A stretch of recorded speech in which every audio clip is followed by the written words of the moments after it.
सुबह 3 बजे उठना, अरे बाप रे। शुरुआती दौर में तो लगता है कि भैया भाड़ में जाए, योग पोग ये सब ध्यान, अरे भैया खत्म करो। ये 3 बजे कौन, और वो भी ठंडक में।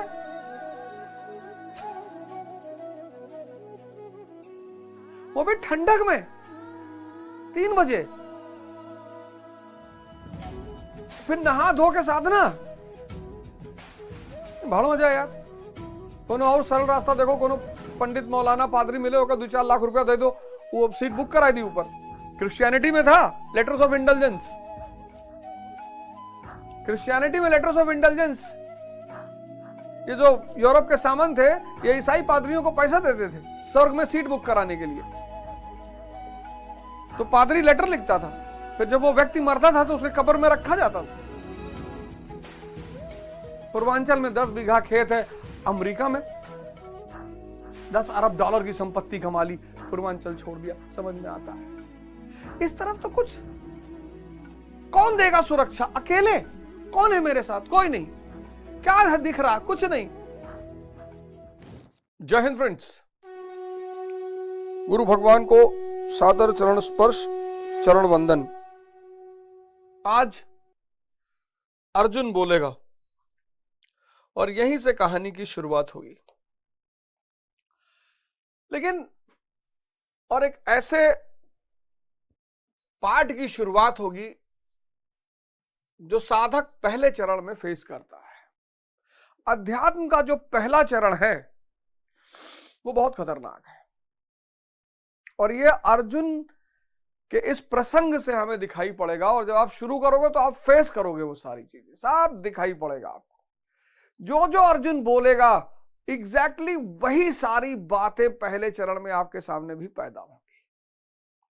धर्म जो है ये मनुष्य के विकास का सूत्र देता है। बहुत साइंस है ये, साइंस। आमिर खान साहब ने एक जगह रॉन्ग नंबर की बात की है, एक मूवी बनाई, उसमें उन्होंने रॉन्ग नंबर की बात की। आमिर खान साहब पर चर्चा करूंगा, बहुत महान आदमी है, लेकिन उससे पहले उसमें उन्होंने रॉन्ग नंबर की बात की। पीके में वो रॉन्ग नंबर का मतलब था पाखंड। जब धर्म पाखंड बन जाएगा तो समाज में यह विकास बाधित हो जाएगा, तनाव पैदा हो जाएगा, संघर्ष शुरू हो जाएगा। यह फर्क है धर्म और संघर्ष में। अगर आप धार्मिक हैं, आपका विकास होगा निरंतर। निरंतर आप नए प्रतिमानों को स्थापित करेंगे। इतनी ताकतवर चीज है धर्म, एक विज्ञान के रूप में। मानव विकास कहां से? इंद्रियों से चेतना तक। अब पाखंड का एक मैं एग्जांपल आपको देता हूं। मंदिर किस लिए जाते हो आप? दर्शन करने के लिए। मंदिर बने ही इसीलिए थे। अब हर मंदिर में एक मूर्ति है, उस मूर्ति का एक मैसेज है, संदेश, कि भैया ये भगवान कृष्ण, ये भगवान राम, ये भगवान शिव। तो आप योगी बनकर आए हो, त्यागी बनकर आए हो, योद्धा बनकर आए हो, क्या बनकर आए हो? आप किस रूप में मंदिर आए हो? भगवान शिव के रूप में आए हो, सन्यासी बनकर, या आप भगवान राम बनकर आए हो, त्यागी बनकर, या आप भगवान कृष्ण बनकर आए हो, योद्धा बनकर? क्या बनकर आप आए हो? तो जो बनकर आए हो वहां बैठो, उस पद्धति को अपनाओ, और एक दिन ऐसा आएगा जब इस घट में, इस शरीर में आपको उस प्रभु के दर्शन होंगे। जैसे महाराज प्रेमानंद है, उनको हो गया। जैसे हमारे महाराज है, महाराज अलगानंद, जुड़ गए परमात्मा से। घट में यह है दर्शन। लोग क्या करते हैं? मंदिर जाते हैं, मूर्ति देख के चले आते हैं। उसका इस घट में दर्शन होगा। अब वृंदावन, इतने योगी अरहत हुए, चार्ज जगह है वृंदावन। काशी चार्ज, शक्ति का पुंज है काशी। अमृतसर शक्ति का पुंज है। वैष्णो देवी शक्ति का पुंज है। शिरडी शक्ति का पुंज है, सेंटर है, ये पावर सेंटर्स है। यहां आप जाओगे तो इतने लोग अरहत हो चुके हैं कि उनकी एनर्जी आपको पॉजिटिविटी से भरेगी। तिरुपति बालाजी, आप इन सब जगह जाओ, एकदम जाओ, पर वो जो वाइब्रेशंस हैं वहां की, आप वहां दर्शन भी करो, पर आप ध्यान भी करो, बैठो वहां, तब उसका उचित फल मिलेगा। ऐसे मस्जिद बनी थी दर्शन करने के लिए,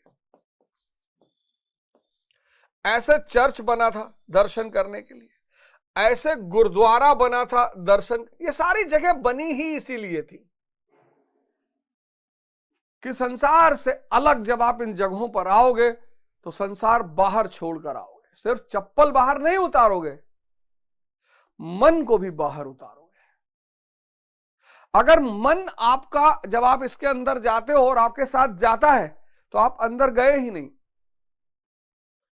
और फिर आपका विकास रुक जाएगा। फिर आप कहोगे साहब हम 20 साल से मंदिर जा रहे हैं, जीवन में कोई परिवर्तन ही नहीं हुआ। इसीलिए नहीं होगा, इन जगहों पर जब आप जाओ तो अपने मन को बाहर रखो, साधना करो, बैठो। और ये सारे धर्म, गुरु नानक जी जब अरहत हुए तो सबसे पहले शब्द जो उन्होंने बोले, जपू जी कहा जाता है उसको। और उसका जो पहला स्टैंजा है, पहला श्लोक है, अल्टीमेट है सर। एक ओंकार सतनाम कर्ता पूरक, वही करता है, निर्भव भय से परे है, निर्वैर कोई दुश्मन ही नहीं है, अकाल मूरत, आजुनी किसी योनि में आता ही नहीं, सहभंग गुरु प्रसाद, गुरु के प्रसाद से ही मिलेगा। अल्टीमेट लाइन है ये, किसी सदगुरु के प्रकाश प्रसाद से, कोई गुरु जो आपको इस रास्ते पर ले चलेगा। जैसे कृष्ण अर्जुन को ले चले, क्योंकि वो पहला पार्ट बहुत खतरनाक है, वो पहला चरण इतना खतरनाक है, इतना, जब आप ध्यान करने बैठोगे, समुद्र मंथन जब शुरू होगा, अब ध्यान की शुरुआत मतलब समुद्र मंथन, तो जब समुद्र मंथन शुरू होगा तो समुद्र मंथन में सबसे पहले क्या निकलेगा? विष निकलेगा। आप काम को शांत करने के लिए ध्यान कर रहे हो, पता लगा काम बढ़ गया।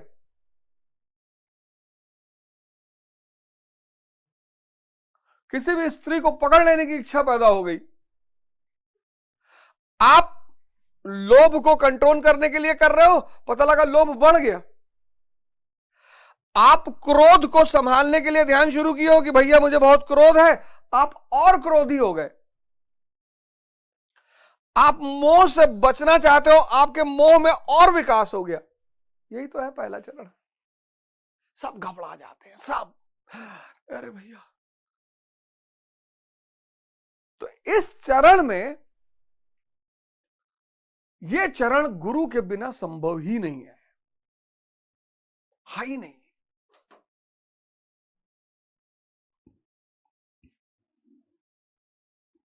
यह चरण गुरु के बिना संभव ही नहीं है। काम बढ़ गया, क्रोध बढ़ गया, लोभ बढ़ गया, मोह बढ़ गया, आदमी भाग नहीं जाएगा कि ये कौन सी मेडिसिन है यार। अभी ये सारी चीज अर्जुन का भी बढ़ेगा।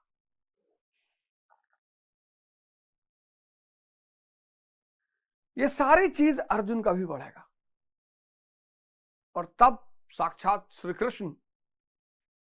इसलिए इस देश में जो मुक्त हो गया उसको हमने श्री कृष्ण कहा। कृष्ण कोई व्यक्ति नहीं है, परंपरा है। जो भी मुक्त हुआ, वासुदेव मुक्त हुए, हमने उनको श्री कृष्ण कहा। आज गुरु महाराज हमारे अरहत हुए, मुक्त हुए, हम भी उन्हें श्री कृष्ण ही कहते हैं। परमानंद जी महाराज मुक्त हुए, हम उन्हें श्री कृष्ण कहते हैं।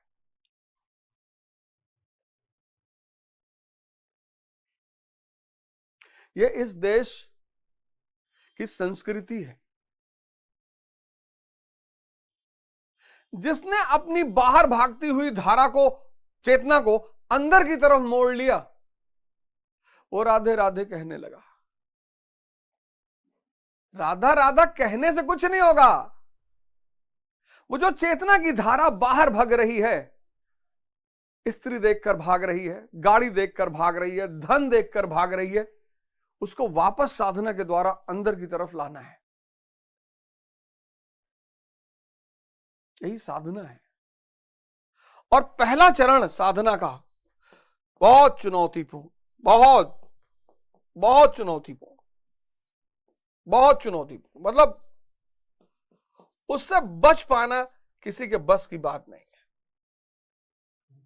और यही वो सूत्र है कि जिसको भी समझ में आ गया, हजरत मोहम्मद मां नहीं है, पिता नहीं है,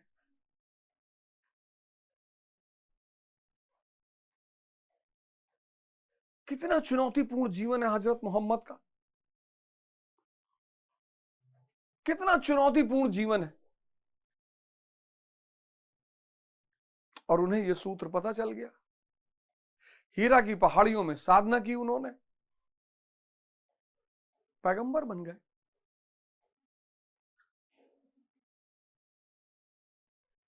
बुद्ध को पता चला, महावीर को पता चला। यह सूत्र इतना प्यारा है कि आप जो बनना चाहोगे, हालांकि इसकी अंतिम परिणति भगवान ही है, लेकिन यह सूत्र बड़ा प्यारा है।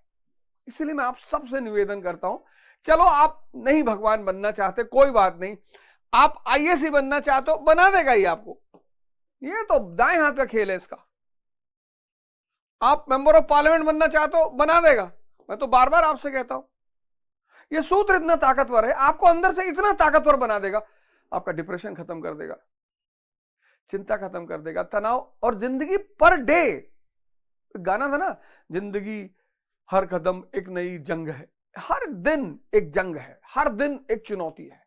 और यह सूत्र बहुत प्यारा है। आप जहां रुकना चाहो रुक जाओ, आप आईएएस पे रुकना चाहो रुक जाओ, एमपी पे रुकना चाहो रुक जाओ, आप पीएम पे रुकना चाहो रुक जाओ, ये आपका चॉइस है कि भैया हम तो यहीं रुकेंगे, आप रुक जाओ।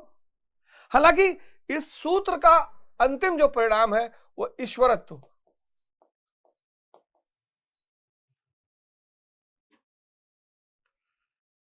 व्यक्ति को स्वयं ईश्वर बना देता है। ये तुम्हारा ऐश्वर्य, माया सेविका बन जाती है। ये जो माया गुलामी करवाती है ना, माया, ये माया लक्ष्मी, कैपिटलिज्म की मां है। ये कितना बढ़िया काम किया हिंदुओं ने। लक्ष्मी यानी लक्ष्मी देवी, माता लक्ष्मी, क्षीर सागर में शेष सैया पे लेटर विष्णु, और मां लक्ष्मी उनका पैर दबा रही है। जो मोह काम क्रोध से ऊपर चला गया, माया उसकी सेवा करने लगती है। आज देखो माया का खेल, कपड़े उतार दे रहे हैं लोग रील बनाने के लिए। जिसको पहले एमएमएस कहा जाता था, आज वो लोग स्वेच्छा से कर रहे हैं, पता नहीं क्या क्या कर रहे हैं।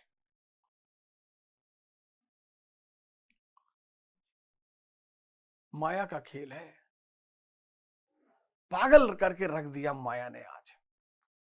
अब इस माया से बचना है तो गुरु के शरण में तो जाना ही पड़ेगा, और कोई रास्ता ही नहीं है।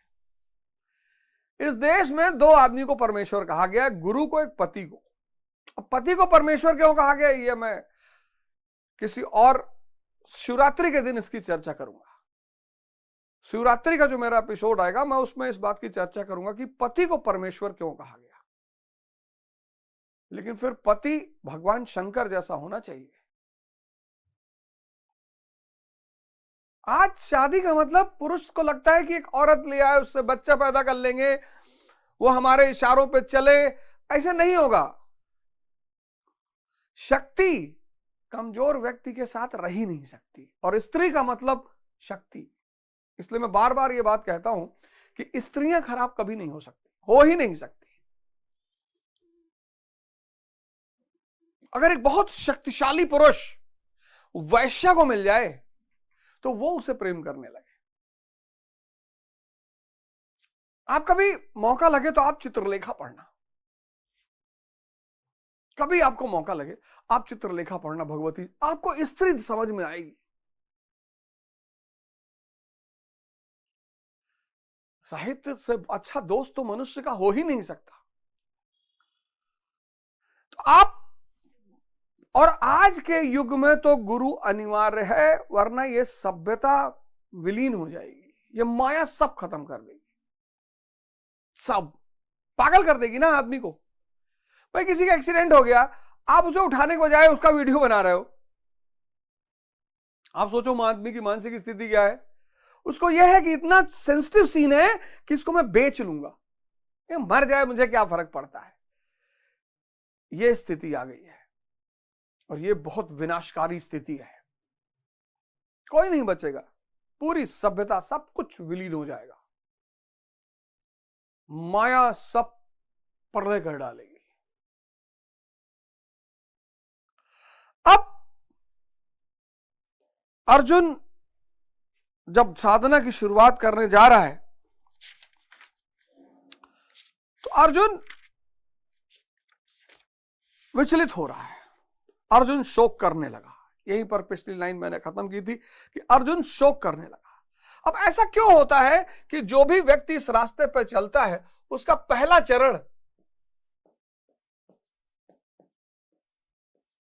बहुत खतरनाक होता है? ऐसा क्यों होता है, क्या वजह है? आज मैं आपको उसकी वजह बताता हूं। अब ये जो इंद्रियों का संसार है,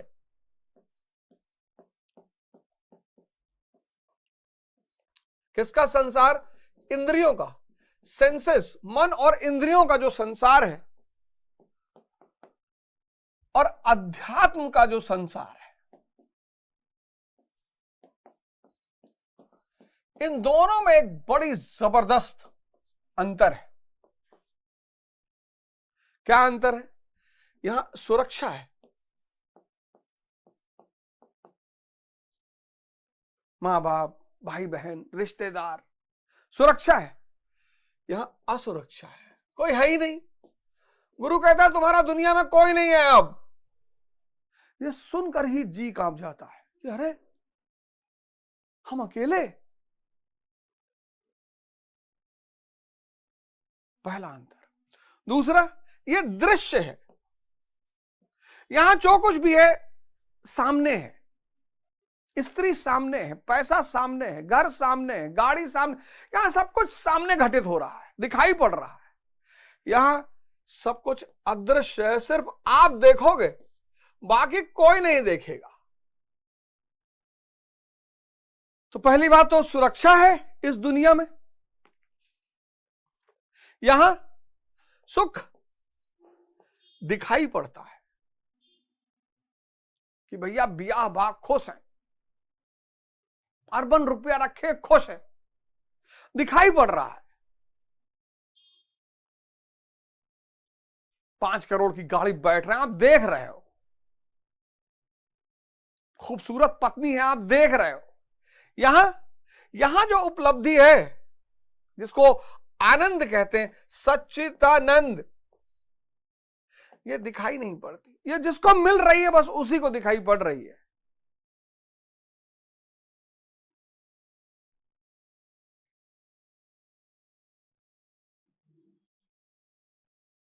सुख दिखाई पड़ रहा है कि भैया 1.5 बीघा मकान बनवाए हैं, 10 गाय रखे हैं, दूध पियत हैं, मौज में है भैया आपका। सन फकीर क्यों मौज में? किसी को दिखाई नहीं पड़ता। इस पार की जो दुनिया है वो एक गोरख धंधा है, कुछ नहीं पता, कुछ नहीं पता। जिसको मिला उसको छोड़कर किसी को कुछ नहीं पता। इस पार की जो दुनिया है वो गोरख धंधा है। नुसरत फतेह अली खां का है ना कि हो भी नहीं और हर जगह हो, तुम एक गोरख धंधा हो।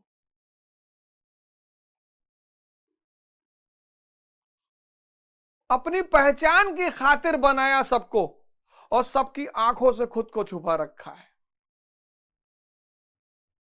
अपनी पहचान की खातिर बनाया सबको और सबकी आंखों से खुद को छुपा रखा है। उसकी लाइन है, उसकी दूसरी लाइन बड़ी प्यारी है कि जब तुम बिन कोई दूसरा नहीं मौजूद तो समझ नहीं आता कि ये पर्दा क्यों है। तो तुम्हारे सिवा कोई है ही नहीं। ला इलाहा इल्लल्लाह मुहम्मदुर रसूलुल्लाह, अल्लाह को छोड़कर कुछ भी नहीं है, तो पर्दा क्यों है? पर्दा का बड़ा नियम, बड़ा प्यारा सिद्धांत है इस्लाम का। 8 मार्च को एक शो कर रहा हूं, इस्लाम के अष्टांगिक मार्ग। 8 मार्च को मेरा शो आएगा इस्लाम पर। पर्दा का बड़ा महत्व है। इन्होंने अपनी औरतों को ही पहना दिया, पर्दा शब्द में भटक गए।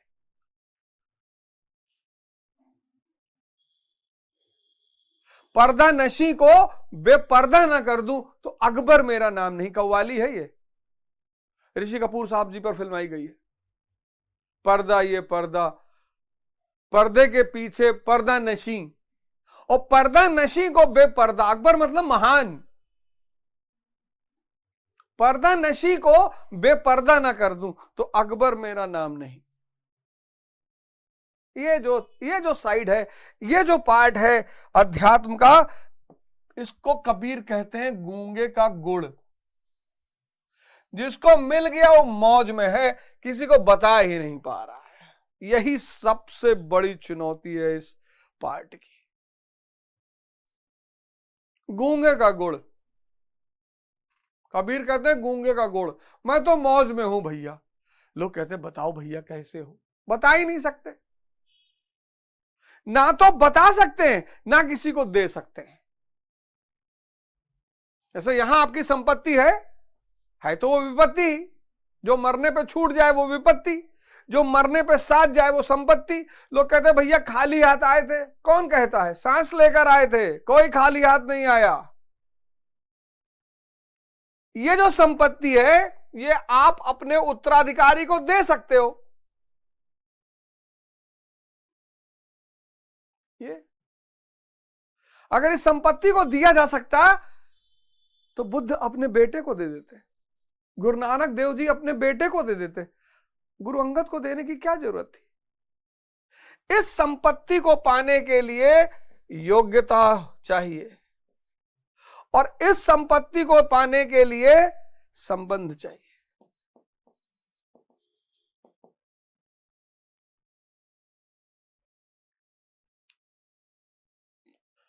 ये अब इधर आर्मी पहने हुए है, रोलेक्स की घड़ी,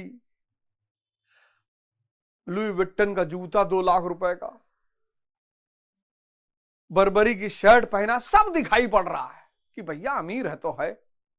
इधर खड़ाऊ पहने, धोती पहने, और महावीर तो सारी लिमिट क्रॉस कर दिए। भगवान महावीर तो नंगे और कह रहे चक्रवर्ती सम्राट, पूरे ब्रह्मांड पर इनका कब्जा है। आदमी झन्ना आ जाता है कि अरे यार, ये सुख क्षणिक हैं लेकिन तुरंत मिलते भी हैं। स्त्री पे हाथ रखा आनंद आया, पुरुष पे हाथ रखा आनंद आया। ये 10-10 साल लोग ध्यान कर रहे, भैया कुछ हो ही नहीं रहा अंदर।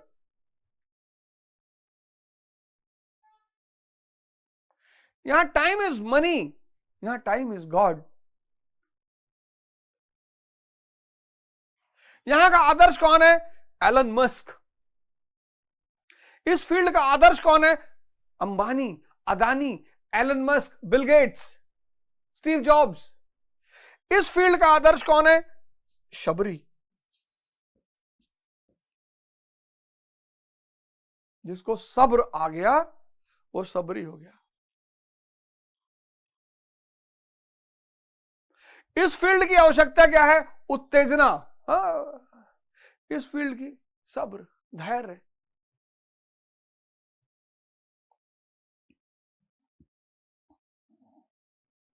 इसलिए हर आदमी जब इधर से परेशान होता है तो इधर आता है इसको पाने के लिए कि ध्यान करेंगे तो भैया आईएएस हो जाएगा। इसकी गारंटी नहीं है, क्योंकि ध्यान लगेगा तभी होगा। हो सकता है ध्यान लग जाए, तुम्हें मजा आ जाए, तुम उसको छोड़ ही दो। भाई तुम निकले थे मारुति 800 खरीदने, किसी ने कहा तुमको चलो रोल्स रॉयस दिला दूं, और तुमने कहा चलो दिला दो भैया, क्या करेंगे मारुति 800 लेके।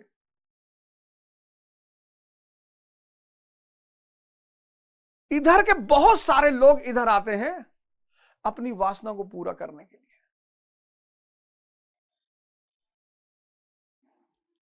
जिसकी हो जाती है वो तो गुरु महाराज गुरु महाराज गुरु महाराज गुरु महाराज कहता है, जिसकी नहीं होती है और डर के मारे कहता तो नहीं है, लेकिन दुखी बहुत रहता है अंदर से कि हम हो जाई थे 20 साल से,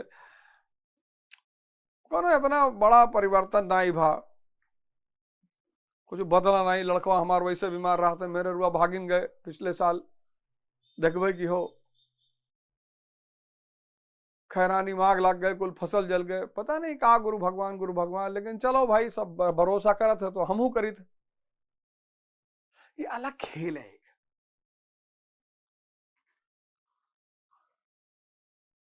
तो अर्जुन कहता है, अब अर्जुन क्या कह रहा है, इसकी चर्चा बहुत जरूरी थी, क्योंकि आप जैसे ही साधना शुरू करोगे अर्जुन की स्थिति हो जाएगी। क्या स्थिति हो जाएगी?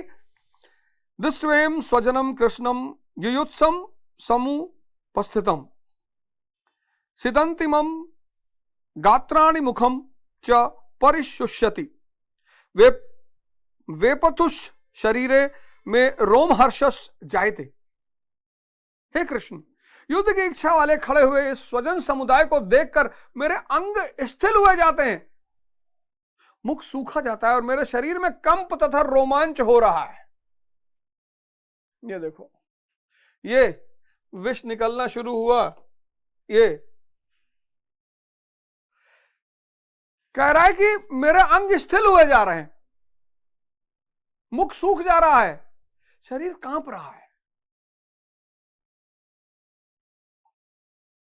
भैया जो दिखाई पड़ रहा है, जो दिखाई पड़ रहा है उसको छोड़कर अज्ञात की तरफ कूदना कि भैया भगवान क्या है पता नहीं, उसको मिलने क्या होगा पता नहीं, यहां कम से कम पता तो है।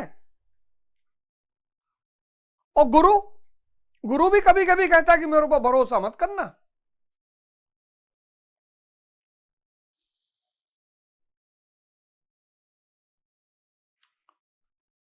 गुरु कभी कभी कहता है कि मेरे ऊपर भरोसा मत करना, पता नहीं होगा कि नहीं। कभी कभी तो जन्म लग जाते हैं।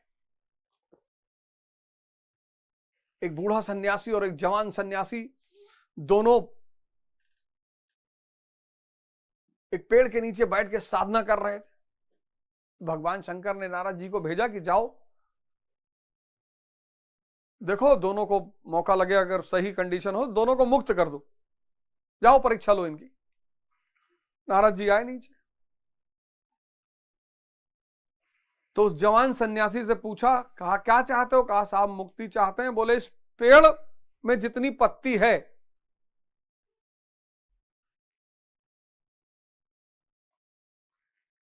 उतना जन्म तुमको और लगेगा, तब मुक्त हो गए। वो लगा नाचने।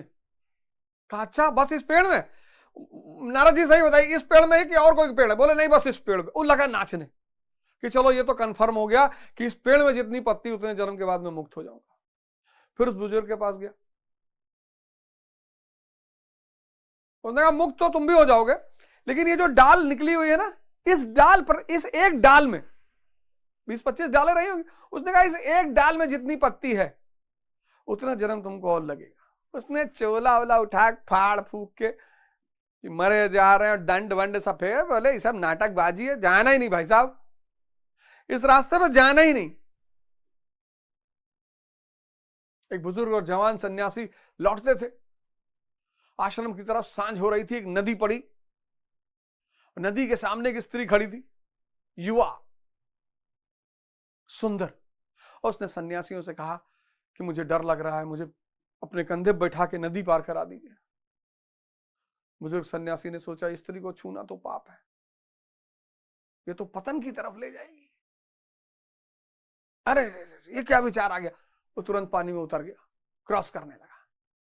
आधे में पहुंचा तो उसे याद आया कि जवान क्रांतिकारी होते हैं और हो सकता है अभी ये ना समझ, ज्यादा ना समझाओ, कहीं स्त्री को टच ना कर लिया हो। पीछे देखा, वो जवान सन्यासी स्त्री को अपने कंधे पे बैठाए हुआ था। नदी के किनारे उसने उतारा स्त्री को, फिर दोनों आश्रम की तरफ चले। बाबा जी जब आश्रम के गेट पर पहुंचे तो ने जवान सन्यासी से कहा कि आज बुद्ध से शिकायत करूंगा और तुझे आश्रम से निकलवा दूंगा। छूना तो छूना, तूने स्त्री को अपने कंधे में बिठाया। उसने कहा महाराज मैं तो वही नदी के किनारे उतार आया, आप तो अभी भी मन में बैठाए हुए हो। इस मन को समझना, कितनी क्रियाएं हैं जो आप चाहते हैं दिल से कि छूट जाए भगवान, लेकिन नहीं छूट रही है।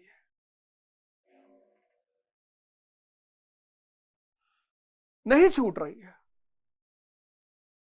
क्योंकि मन की दो सबसे स्ट्रांग आदत, चार मैंने पिछली बार बताई, दो बड़ी जबरदस्त है, एक अज्ञानता और एक आदत। ये मन के दो सबसे खतरनाक फीचर हैं। किसी भी काम को 21 दिन कर लो, आदत बन गई। और कितने जन्म से काम क्रीड़ा में संलग्न है हम, कितने जन्म से ये चीज फीड है यहां, एक दिन में छूट जाएगी।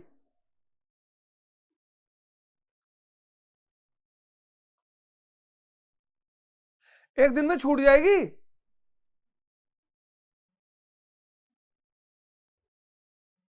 आदत, आदतों को बदलने का नाम साधना है। बहुत दर्द होता है। सुबह 3 बजे उठना, अरे बाप रे, शुरुआती दौर में तो लगता है कि भैया भाड़ में जाए, योग पोग ये सब ध्यान, अरे भैया खत्म करो, ये 3 बजे कौन, और वो भी ठंडक में,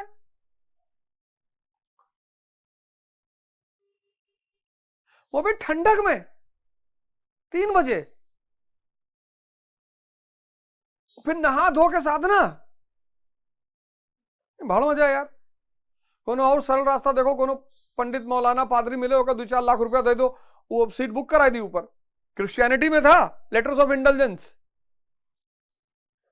क्रिश्चियनिटी में लेटर्स ऑफ इंटेलिजेंस, ये जो यूरोप के सामंत थे ये ईसाई पादरियों को पैसा देते थे स्वर्ग में सीट बुक कराने के लिए। तो पादरी लेटर लिखता था, फिर जब वो व्यक्ति मरता था तो उसके कब्र में रखा जाता था।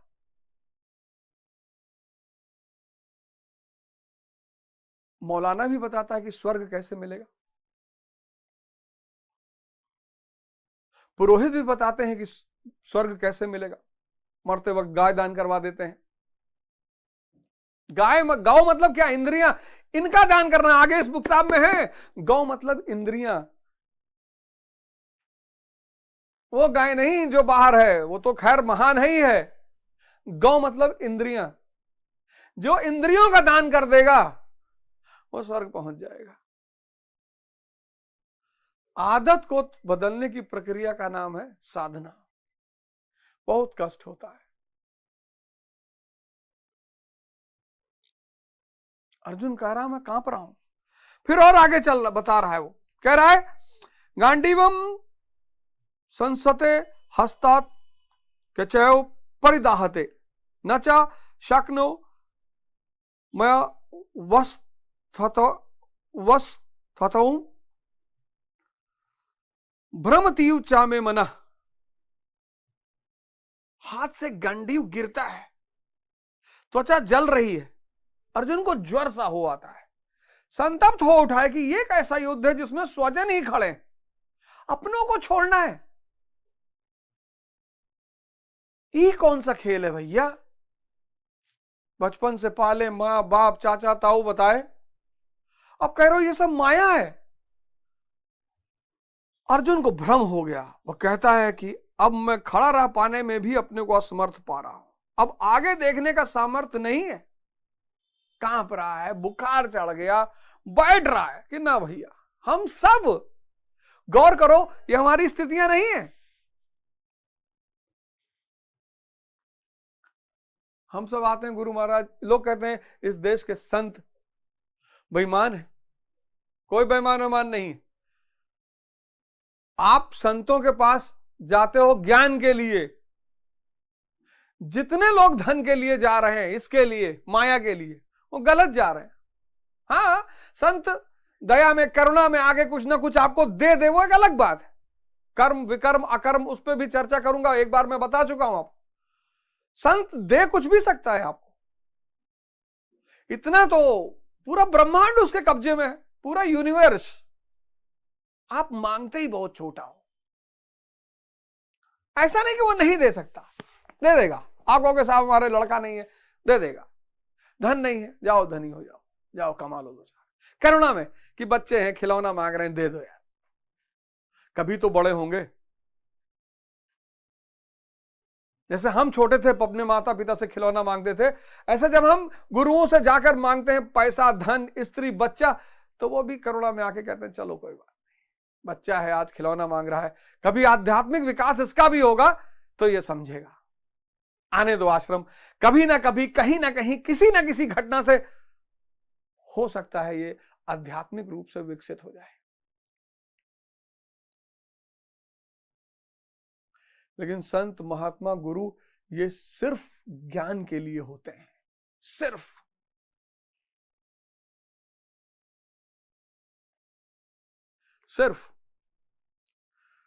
तो अर्जुन कांप रहा है, बीमार हो गया है, ज्वर हो गया है, बैठ गया, कहा अब तो आगे मैं देख ही नहीं सकता।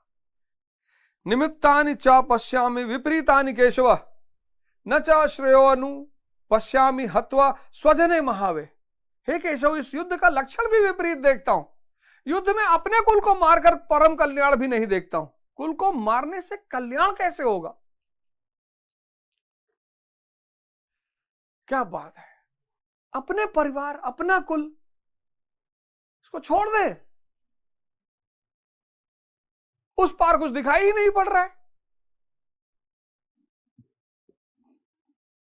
भाई कोई एसएचओ है, उसने यूपीएससी दिया, सिविल सेवा दिया, आईपीएस हो गया, अब वो एसएचओ का पद छोड़ रहा है, समझ में आ रहा है कि आगे बड़ा मिल गया। कोई न्यायालय में पेशकार है, उसने जुडिशरी का एग्जाम दिया, जज हो गया, उसने पेशकार पद को छोड़ दिया, समझ में आ रहा है। कोई राज्यसभा का सदस्य लोकसभा का चुनाव जीत गया, राज्यसभा छोड़ रहा है, समझ में आ रहा है। आप एक चीज छोड़ रहे हो, दूसरी दिखाई पड़ रही है तो समझ में आ रहा है, दूसरा दिखाई ही नहीं पड़ रहा है, पता ही नहीं, पता ही नहीं। छिपते नहीं हो, सामने आते नहीं हो तुम, जलवा दिखा के जलवा दिखाते नहीं हो तुम।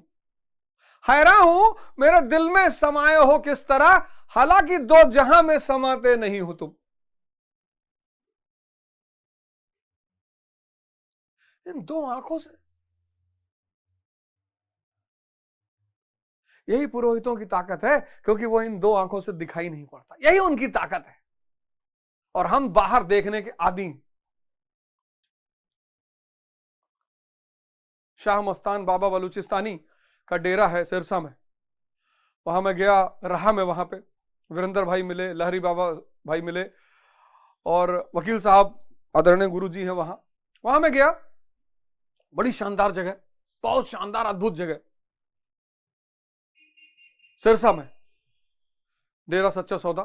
वहां मैं गया, वहां 2 टाइम ध्यान होता है, 10 से 3 सुबह और 10 से 3 रात में, 5-5 घंटे सिर्फ ध्यान, और इतनी अच्छी सुविधाएं हैं वहां। जिन मित्रों को, भाइयों को ध्यान करने सिर्फ जाना है, ध्यान की शिक्षा लेने जाना है कि ध्यान होता क्या है, जो तैयारी कर रहे हैं और बहुत परेशान है और दिशा नहीं मिल रही, वो वहां भी जा सकते हैं। वहां आपको वीरेंद्र भाई मिलेंगे और लहरी भाई, 2 लोग आपको मिलेंगे। आप जाइएगा और मेरा रेफरेंस दीजिएगा, थोड़ा मोड़ा जान पहचान है, लेकिन उन्होंने कहा कि कोई भी ध्यान करने के लिए आ रहा है, उसका यहां स्वागत है। एक दिन था मैं, एक दिन 10 से 3 के ध्यान के रात में मैं था, 5 घंटे ध्यान, सुबह 5 घंटे रात में, और बच्चा, बुजुर्ग, औरत सब बैठे हुए हैं। जाओ कम से कम 10 दिन बैठने की आदत डाल लो। मैंने कहा ना, भारत में बहुत सेंटर हैं, बहुत जगह अमृत बट रहा है, भगवान बट रहा है। आप जागो तो। पूर्वांचल में 10 बीघा खेत है, अमेरिका में 10 अरब डॉलर की संपत्ति कमा ली, पूर्वांचल छोड़ दिया। समझ में आता है। इस तरफ तो कुछ, कौन देगा सुरक्षा? अकेले कौन है मेरे साथ? कोई नहीं। क्या है दिख रहा? कुछ नहीं।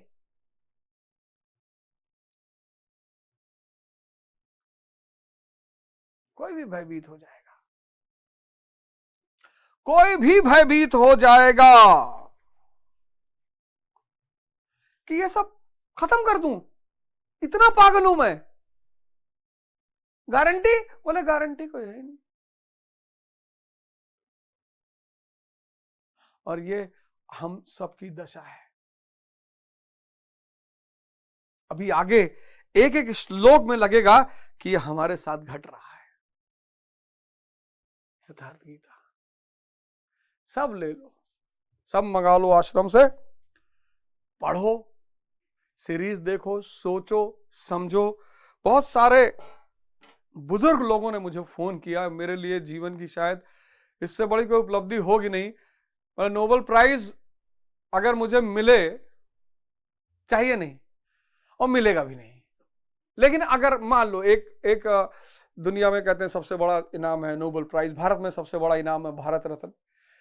भगवान करे कि मुझे कभी ना मिले, ईश्वर करे, अगर ईश्वर जैसी कोई सत्ता दुनिया में है तो ये सब उपहार मुझे कभी ना मिले। गीता मिल गई, बस यही नोबेल प्राइज है, यही भारत रत्न है। अगर ईश्वर रूपी सत्ता कहीं भी है और वो मुझे सुन रही है, तो मुझे अपने जीवन में कभी नोबेल प्राइज नहीं मिलेगा, कभी भारत रत्न नहीं मिलेगा, क्योंकि सबसे बड़ी चीज मिल गई, यथार्थ गीता। इसे दिल पे लगाए और साधना कर रहे हैं और जीवन बदल रहा है। नर्क से आया हूं मैं नर्क से आया हूं, नर्क से। जिस दिन ये पूरी गीता खत्म हो जाएगी, तब आपको अपने बारे में 2-4 ऐसी बातें बता दूंगा कि आप शायद को आपको लगे कि अरे भगवान ये। और महाराज गणगानंद ने इस अंगुलीमाल को गीता स्वामी बना दिया। जय हिंद, जय भारत।